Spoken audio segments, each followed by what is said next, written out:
वंदे मातरम को 150 साल पूरा होने के उपलक्ष्य में भारतीय जनता पार्टी की तरफ से आज जो मशाल जुलूस निकाला जा रहा है, आप देख सकते हैं ये बड़े स्तर पे जो कार्यकर्ता मशाल लेके हाथों में निकले हैं। क्या नाम है आपका? सीमा। कहाँ से आए हो? जयपुर से। जयपुर से। आज क्या प्रोग्राम है? मशाल का, मशाल रैली। हाँ। किस उपलक्ष्य में है? कुछ कार्यकर्ता ऐसे हैं जिनको ये नहीं मालूम। मेरे साथ में कुछ और भी लोग हैं जिनसे बात करेंगे। आज की क्या ये योजना है जो मशाल जुलूस निकाला जा रहा है? हमारे भारत का राष्ट्रीय गीत वंदे मातरम, जिसको 150 साल पूरे होने को जा रहे हैं, जिसको कुछ सरकारों ने पहले भुला दिया था। ये हमारे स्वतंत्रता सेनानियों का एक मुख्य उद्घोष था। उस उद्घोष को आम जनता तक पहुंचाने के लिए और 150 साल पूरे होने के ऊपर हमारे प्रधानमंत्री नरेंद्र मोदी, हमारे मुख्यमंत्री भजन लाल जी और हमारे प्रदेश अध्यक्ष मदन जी राठौड़ के निर्देशानुसार हम लोग इसको भव्य रूप में मनाना चाहते हैं। इसकी रचना किसने की थी गीत की? बंकिम चंद्र चटर्जी ने इस गीत की रचना की थी। बंकिम चंद्र चटर्जी थे, उन्होंने इस गीत की रचना की थी। इसको लेख में कब लाया गया? इसको लेख के अंदर क्या है इसका मुझे अभी पूरा मालूम नहीं है, लेकिन इसको मेरे वंदे मातरम को मैं बता, पहली बार किसने गाया इसका मालूम नहीं, इसकी जानकारी नहीं है। ये देख सकते हैं मेरे साथ में कुछ लोग हैं जो अब मैं आपको दिखाना चाहूंगा पीछे ये पूरा एक जो तिरंगा की जो है आगे मशाल की यात्रा है, पीछे एक तिरंगे के रूप में ये पूरी यात्रा जा रही है। आप देख सकते हैं कुछ लोगों से बात करेंगे। क्या नाम है? पुष्पेंद्र। आज का क्या प्रोग्राम है? आज तो वो वंदे मातरम वाला। वंदे मातरम किसने लिखा था?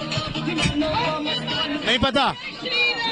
देख सकते हैं वंदे मातरम का 150 साल पूरा होने में शामिल तो हुए, पर वंदे मातरम किसने लिखा ये नहीं मालूम। क्या नाम है? अकरम अली नाम है, अकरम अली।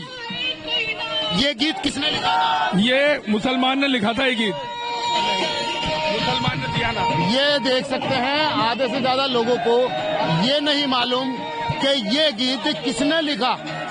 ये हमारे साथ ये देख सकते हैं कुछ बच्चे हैं। बेटा क्या नाम है आपका? मदिहा। मदिहा। आज यहाँ क्या करने आए हो? रैली निकालने। किस लिए? आप बताओ। कल वंदे मातरम की जय। साल पूरे हुए बेटा। ये मासूम बच्चे हैं, शायद इनको तो थोड़ी नॉलेज है, पर जो बड़े यहाँ शामिल हुए हैं उनको ये नहीं मालूम कि आखिर ये आयोजन किस चीज का है। सवाल बड़ा उठता है, रैली में शामिल तो हुए पर इनको ये नहीं मालूम कि ये किस चीज की रैली है और किस चीज का आयोजन है। ये बच्चे देख सकते हैं मासूम। क्या नाम है बेटा आपका? कीरत। नीरजा। यहाँ कैसे आए हो? अच्छा, मैं एक अनूठी चीज दिखाना चाहूंगा। ये फॉरेनर बच्चे हैं। क्या नाम है? मंसूर। मंसूर। कहाँ से आए हो आप? आदर्श नगर से। यहाँ कैसे शामिल हुए आप? क्या प्रोग्राम है आपको पता है? क्या है? नहीं, मैं अपने भाई को लेने आया था। अच्छा, ये देख सकते हैं बच्चे हैं जो काफी दूर से शामिल हुए हैं। कुछ हमारे साथ में क्या नाम है मैम? निर्मला जी, आज क्या प्रोग्राम है ये हम मशाल यात्रा निकल रही है, अभी 150 वर्ष पूरे हुए ना। अच्छा, ये गीत किसने लिखा था वंदे मातरम? रविंद्रनाथ बंकिम चटर्जी ने। रविंद्रनाथ टैगोर ने पहली बार। हाँ, बंकिम चटर्जी ने लिखा था। चलिए आपको आगे का नजारा दिखाते हैं, आगे भी चलेंगे। जिसको आपको दिखाने की सोचेंगे कि ये देख सकते हैं ये यात्रा अंबेडकर सर्किल से चालू होकर शहीद स्मारक पे पहुंचेगी। पूरे देश को मनाना चाहिए। इस वंदे मातरम के नारे ने हमारे देश को आजादी दिलाने में बहुत बड़ा महत्व इसका रहा है। आज भी जब वंदे मातरम की बात करते हैं तो रोम रोम में देशभक्ति जाग जाती है। हमारे साथ एक मौजूद है जिनसे बात करेंगे। आज का जो ये 150 साल पुराना जो ये गीत था, उसको 150 साल पूरे हुए हैं, उसके उपलक्ष्य में ये आयोजन भारतीय जनता पार्टी की तरफ से किया गया है। आज का क्या विशेष है? राष्ट्रगीत बंकिम चंद्र चटर्जी द्वारा रचित वंदे मातरम के 150 वर्ष पूरे होने जा रहे हैं और भारतीय जनता पार्टी ने पूरे देश में वंदे मातरम को उचित स्थान मिले, वंदे मातरम का संपूर्ण पूर्ण वाचन हो। जिस प्रकार से कांग्रेस की सरकारों ने तुष्टीकरण के आड़ में वंदे मातरम के उसकी जो पूरी रचनाएं हैं उसको कमतर करने का प्रयास किया, उसको पुनर्जीवित करके देश के प्रत्येक युवाओं तक, प्रत्येक व्यक्ति तक वंदे मातरम पहुंचे, इस कड़ी में लगातार काम कर रही है भारतीय। सवाल है, रचयिता तो आपको पता ही है, इसको पहली बार गाया किसने?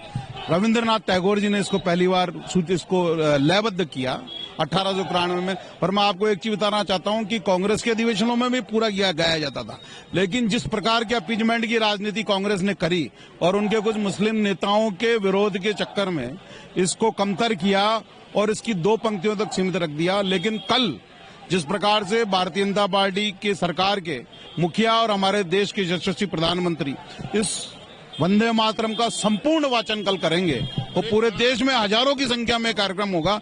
इसी कड़ी में राजस्थान में भी आज कल 10 स्थानों पे बड़े कार्यक्रम हैं और आगे हर जिला केंद्र में, हर विद्यालय तक, हर घर घर तक ये वंदे मातरम का गीत पहुंचे। इसकी रचना किस प्रकार से है, इसको किस प्रकार से गाया जाता है। ऐसा नहीं लगता कि शायद इसको घर घर पहुंचाने की तो तैयारी है, पर बीजेपी कार्यकर्ताओं के कानों में और इसकी पूरी डिटेल होनी चाहिए? नहीं, क्यों नहीं है, क्योंकि अभी हमने कुछ लोगों से बात की, उनको इस चीज का पता भी नहीं। मेरी बात, मैं यही तो कह रहा हूं आपको कि इसको जिस प्रकार से कमतर किया गया जनमानस में, लेकिन जो भारतीय जनता पार्टी के जो कार्यकर्ता हैं वो लगातार वंदे मातरम के जयघोष के साथ आगे बढ़ते हैं। भारत की इस धरती को, भारत की भूमि को वो अपनी माता मानते हैं। ये माता की वंदना है और ये तो हमारी संस्कृति का पार्ट है।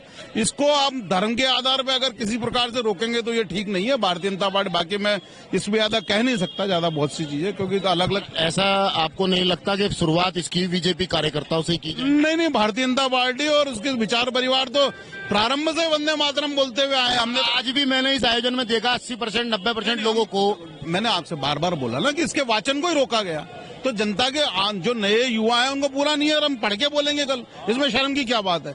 हमारा राष्ट्रगीत गीत है तो हमको गर्व होना चाहिए इसके ऊपर। सरकारी कार्यालयों में लागू करने की बात हो रही है, सही है? नहीं, उसमें क्या बात है, हर विद्या क्यों नहीं गाना चाहिए? मैं कह रहा हूँ राष्ट्रगीत है भाई, क्यों नहीं गाना चाहिए इसको? बड़े गर्व के साथ करना चाहिए। जिस वंदे मातरम के आवाज के ऊपर हमारे लाखों लोग अंग्रेजों से लड़ते हुए बलिदान हो गए, उसको गाने में शर्म क्या है? बहुत गर्व से गाना चाहिए और ईमानदार। मैं तो आपसे भी कहूंगा कि आप भी अपने चैनल के अंदर प्रत्येक कर्मचारी को कहें कि वंदे मातरम का पूरा वाचन प्रतिदिन करें। धन्यवाद। देख सकते हैं जिन्होंने सटीक तरीके से जवाब तो दिए हैं, पर शायद कुछ कार्यकर्ता ऐसे हैं जिनको वंदे मातरम की कोई भी डिटेल मालूम नहीं है। कुछ और भी कार्यकर्ता हैं, मौजूद हैं, जिनसे बात करेंगे।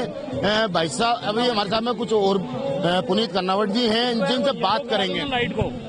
भाई साहब, आज 150 साल पूरे हो चुके हैं इस गीत को, क्या लगता है इस आयोजन को किस तरीके से? वंदे मातरम भारत की एकता, अखंडता, प्रखरता का गान है। आजादी के आंदोलन में अगर किसी ने सबसे ज्यादा प्रेरित किया तो वो वंदे मातरम का गान था।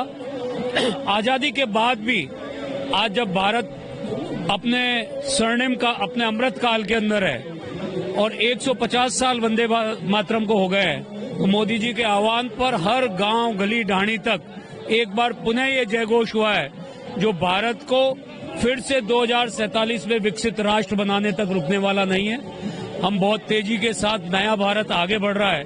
उस भारत में मां भारती के प्रति वंदना करते हुए आने वाली हमारी पीढ़ियां देश के लिए काम करने का संकल्प लें, देश को प्रथम मानकर काम करने का संकल्प लें।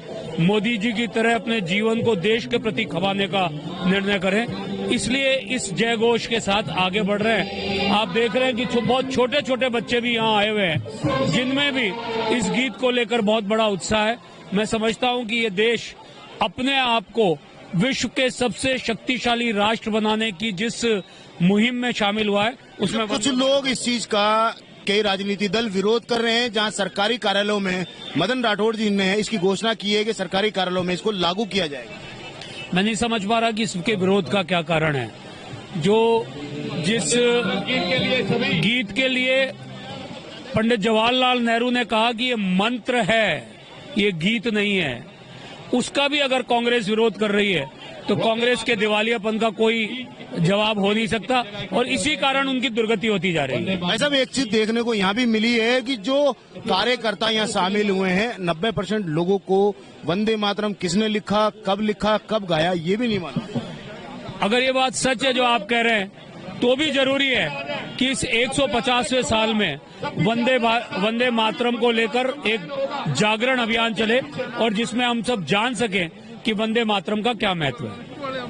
ये हमारे साथ थे पुनीत कर्नावट जी, जिन्होंने अपनी बात रखी। लगातार अब देखने का सवाल ये उठता है, जहां बड़ी संख्या में बीजेपी के कार्यकर्ता इकट्ठे हुए हैं, वहां आधे से ज्यादा लोगों को वंदे मातरम किसने लिखा, कब लिखा और किसने गाया, ये नहीं मालूम।